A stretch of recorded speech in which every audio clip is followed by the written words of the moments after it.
एक तुम्बा नाम का गांव था। उस गांव में एक बुढ़िया अपने पोते के साथ रहती थी। उनका घर एक सुनसान जगह पर था। उनके घर के आसपास किसी गांव वाले ने अपना घर नहीं बनाया था, क्योंकि सबको पता था कि उस घर में रहने वाली बुढ़िया श्रापित है। उसे एक शैतान का श्राप लगा था। उसका चेहरा बहुत डरावना हो गया था। उसका पोता उसे जंजीरों से बांध कर रखता था। उसके चेहरे में 2 बड़ी बड़ी कीलें लगी हुई थी। कभी कभी उसके अंदर का हैवान जाग उठता था तो वह अपने पोते को भी खाने की कोशिश करती थी। कहाँ मर गया तू? जल्दी मुझे आटे की गुड़िया दे, नहीं तो मैं तुझे ही खा जाऊंगी। दादी थोड़ा सब्र रखो, खाना ला रहा हूँ, बस अभी आया। फिर हीरा उसके लिए आटे की गुड़िया बनाकर लाता है और उसकी तरफ फेंक देता है। फिर वह बुढ़िया जानवरों की तरह उस आटे की गुड़िया को खाने लगती है। बहुत भूख लगी है। फिर वह आटे की गुड़िया को खाकर उसे थोड़ी तृप्ति मिलती है और वह कुछ शांत होती है। दादी तुम्हारी ऐसी हालत कैसे हो गई? बेटा, मैं आज तुझे एक सच बताने जा रही हूँ। इसके बारे में किसी गांव वाले को नहीं बताना, नहीं तो अनर्थ हो जाएगा। बहुत साल पहले मुझे जंगल में एक खजाने के बारे में पता चला था। उसे पाने के लिए मैं कुएं में उतरी। वहाँ एक शैतान था जो जन्म जन्म का भूखा था। उसकी कमर में एक सोने की पोटली बंधी हुई थी। मैंने उसकी तरफ आटे की गुड़िया फेंकी तो वह उसे खाने में मगन हो गया। तभी मैंने उसकी सोने की पोटली को खंजर से काट दिया। उसमें से सोने के सिक्के गिरे। मैंने उन्हें झट से उठाया और कुएं से जल्दी से बाहर आ गई। मैं अगली रात फिर से कुएं के अंदर गई। मैंने फिर से उसकी तरफ आटे की गुड़िया फेंकी और उसकी पोटली को खंजर से काट दिया और सोना इकट्ठा करने लगी। लेकिन उस दिन मेरा लालच मुझ पर हावी हो गया। मैं ज्यादा सोने के सिक्के इकट्ठे करने में लग गई। तब तक वह शैतान आटे की गुड़िया खा चुका था। अब मेरे पास उसकी भूख मिटाने के लिए कुछ नहीं था। मैं जल्दी से रस्सी के सहारे बाहर निकलने लगी। तभी उसने मेरी टांग पर काट लिया और मैं भी श्रापित हो गई। उस दिन के बाद से मेरी ऐसी हालत हो गई है। अगर मुझे समय पर आटे की गुड़िया नहीं मिली तो मुझे डर है मेरे अंदर का शैतान किसी दिन तुझे अपना शिकार बना लेगा। बेटा, मुझे अब ऐसी जिंदगी और नहीं जीनी। मुझे मुक्ति दे दे। मैं अब थक चुकी हूँ। मैं किसी दिन तेरी जान ले लूंगी। मुझ पर एक कृपा कर, मुझे अब मुक्ति दिलवा दे बेटा। लेकिन दादी, मैं इस श्राप से आपको मुक्ति कैसे दिलवाऊं? बेटा, मेरे शरीर को आग के हवाले कर दे, इससे मुझे मुक्ति मिल जाएगी। लेकिन तू कभी खजाने के लालच में उस कुएं की तरफ मत जाना। फिर हीरा से अपनी दादी की हालत देखी नहीं जाती और वह अपने झोपड़े में आग लगा देता है और उसकी दादी को मुक्ति दिलवा देता है। अब मुझे कुएं में जाकर उस शैतान से खजाना लाना ही होगा। फिर एक दिन हीरा आटे की गुड़िया बनाता है और उस कुएं में उतर जाता है। हे दानव, कहाँ है तू? देख, मैं तेरे लिए आटे की गुड़िया लाया हूँ। आ, जल्दी आ जा। तभी आटे की गुड़िया की महक सूंघकर वह शैतान वहाँ आ जाता है। Presenting the new range of KFC rolls, सिर्फ 99 में कभी भी खाओ। उसे देखकर हीरा की सिट्टी पिट्टी गुल हो जाती है। अरे मर गए रे। दादी की बात तो सच निकली। यहाँ तो सच में एक शैतान है। फिर वह शैतान उसकी ओर बढ़ने लगता है। तभी हीरा उसकी तरफ आटे की गुड़िया को फेंक देता है और वह शैतान उसे खाने लगता है। इसी का मौका उठाकर हीरा खंजर से उसकी सोने के सिक्कों की पोटली को फाड़ देता है और उसमें से सारे सोने के सिक्कों को इधर उधर बिखेर देता है। फिर सोने के सिक्के उठाना शुरू कर देता है। उसका लालच बढ़ता जाता है और वह सिक्के उठाने लगता है। तभी वह शैतान पूरी आटे की गुड़िया को खत्म करने वाला होता है। अरे मर गए रे। ये नास मिटा तो इतनी जल्दी पूरी गुड़िया ही खा गया। ये गुड़िया खत्म होते ही मुझ पर हमला करेगा। मुझे अभी यहाँ से निकलना होगा। हाँ। फिर हीरा जल्दी से रस्सी पकड़कर ऊपर कुएं से बाहर निकलने लगता है। तभी वह शैतान पूरी गुड़िया खा लेता है और उसका ध्यान हीरा की तरफ जाता है। तब वो भी रस्सी पकड़कर कुएं से बाहर निकलने की कोशिश करता है, लेकिन जैसे ही उसका हाथ कुएं से बाहर निकलता है वह जलने लगता है और जलने से बचने के लिए वह फिर से कुएं के अंदर चला जाता है और अपने सोने के सिक्कों को वापस बटोरने लगता है। अरे वाह, आज तो मजा आ गया। मेरे हाथ 5 सोने के सिक्के लग गए। एक काम करता हूँ, कल बहुत सारी आटे की गुड़िया लेकर आऊंगा, फिर वो शैतान उन्हें खाने में मगन हो जाएगा और मैं सारे सिक्कों को इकट्ठा कर लूंगा।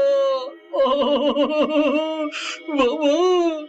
फिर इतना सोचकर हीरा आटे की गुड़िया बनाना शुरू कर देता है और 5 आटे की गुड़िया तैयार कर लेता है।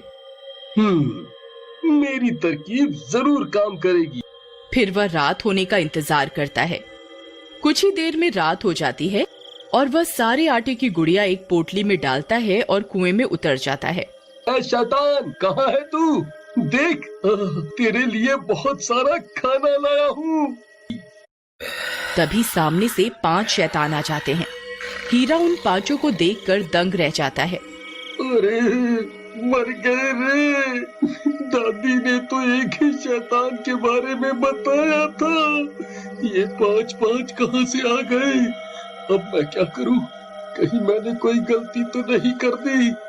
मैं रोज एक गुड़िया लाता था तो एक ही शैतान आता था। हे भगवान, ये मैंने क्या गलती कर दी?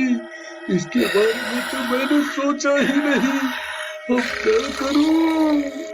तभी वहाँ 5 शैतान आ जाते हैं और वे भूख के मारे तड़प रहे होते हैं। एक काम करता हूँ, इन 5 को एक गुड़िया खाने को दे देता हूँ, इससे मुझे यहाँ से भागने का वक्त मिल जाएगा। हाँ। फिर हीरा एक आटे की गुड़िया एक शैतान की ओर फेंकता है तो 5 शैतान उस गुड़िया के ऊपर टूट पड़ते हैं। कोई उसकी टांग खा जाता है तो कोई उसका सिर, और पलक झपकते वो 5 मिलकर उस गुड़िया को खा जाते हैं। अरे मर गए रे, इन 5 ने मिलकर एक झटके में गुड़िया हजम कर ली। अब क्या करूं? यहाँ से कैसे निकलूं? कैसे निकलूं? फिर वह बची हुई 4 गुड़िया को एक साथ उनकी तरफ फेंक देता है। 5 में से 4 शैतानों को एक एक गुड़िया मिल जाती है। वह 4 उन्हें खाने में मगन हो जाते हैं, लेकिन एक शैतान अभी भी भूखा होता है और हीरा की तरफ देख रहा होता है। अरे मर गया रे, इस नास मिटे के हिस्से में तो कुछ आया ही नहीं। अरे भागो रे। फिर जैसे ही हीरा रस्सी पकड़कर ऊपर से निकलने की कोशिश करता है, वो 5वां शैतान उसकी टांग पकड़ लेता है और उसकी टांग पर काट खाता है। अरे मर गया रे। अरे कब्बा, छोड़ मेरी टांग। अरे ये तूने क्या कर दिया कब्बा? फिर हीरा किसी तरह कुएं से बाहर निकलता है।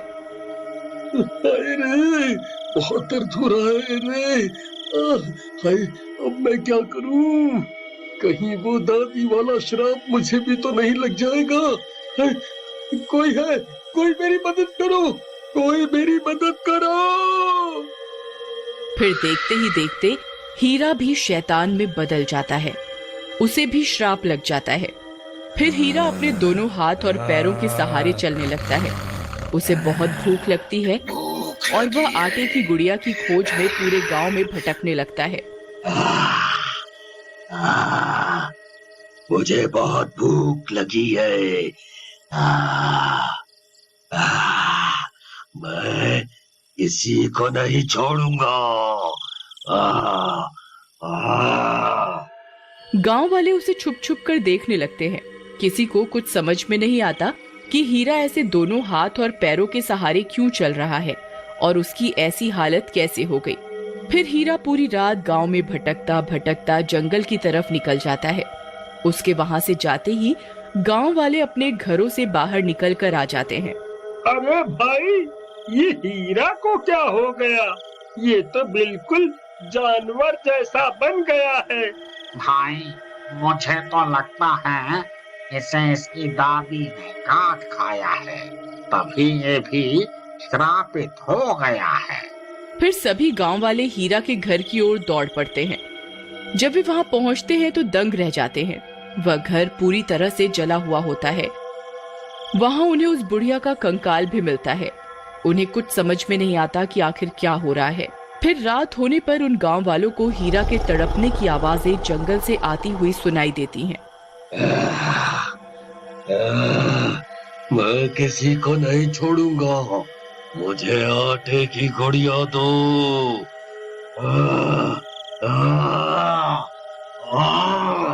मुझसे और बर्दाश्त नहीं होता। अरे भाई, ये तो उसी हीरा की आवाज है। अगर ये गांव में आ गया तो सबको अपने जैसा बना देगा। अरे भाइयों, देखो हीरा इसी ओर आ रहा है।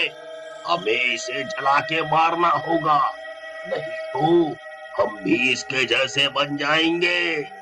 फिर जैसे ही हीरा वहां पहुंचता है, सभी गांव वाले मशाल उसकी तरफ फेंक देते हैं और हीरा जलने लगता है। गांव वालों, तुम्हारा बहुत बहुत शुक्रिया। तुमने मुझे मुक्ति दिलवा दी। मैं लालची बन गया था।